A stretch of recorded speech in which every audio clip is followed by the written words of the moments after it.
হচ্ছে ভাইয়া metro blue বলে কালারটা একদম একদম নতুন, হ্যাঁ ফ্রেডের মধ্যে চমৎকার। আর এটা কিন্তু আসছে কিছুক্ষণ আগে, এটা আমরা কিন্তু করার জন্য হ্যাঁ এই যে দেখেন এটা হচ্ছে পলি ছিল। হ্যাঁ আমাদের একটা পলি আছে, এই পলিটা আমরা তুলে ফেলতেছি। দেখেন এখন কালারটা দেখেন, গর্জিয়াস একটা কালার, হ্যাঁ অসাম একটা কালার। হ্যাঁ এই যে নিচেরটা আমি তুলে দিচ্ছি, এই যে দেখেন তুলে দিল ভাই। ঠিক আছে, আপনাদের সুবিধার্থে আসলে আপনারা যেন পছন্দ করেন, আপনারা যেন ব্যাপারটা বুঝতে পারেন, এই জন্য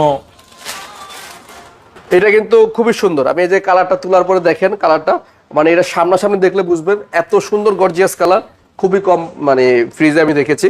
আর এটা ভিতরটাও দেখাচ্ছি, ভিতরটা কিন্তু একদম ওইটার মতোই 278 লিটার। আচ্ছা ঠিক আছে 277। তো এটা রেগুলার প্রাইস হচ্ছে ভাই 49,600, আমরা ডিসকাউন্ট করে রাখতেছি এটা আপনার জন্য 38,900 টাকা। 38,900 টাকা। এটাও কিন্তু ইনভার্টার টেকনোলজি ভাই, এটা ইনভার্টার। এই যে দেখেন 38,900 টাকা। 38,900। ঠিক আছে, এত সুন্দর ফ্রিজ 277 লিটার 38,900 টাকায় পাচ্ছেন আপনি। আবার ভিতরটা দেখেন, এই যে 277 এর এটা মেট্রো ব্লু। হ্যাঁ মেট্রো ব্লু। ওকে।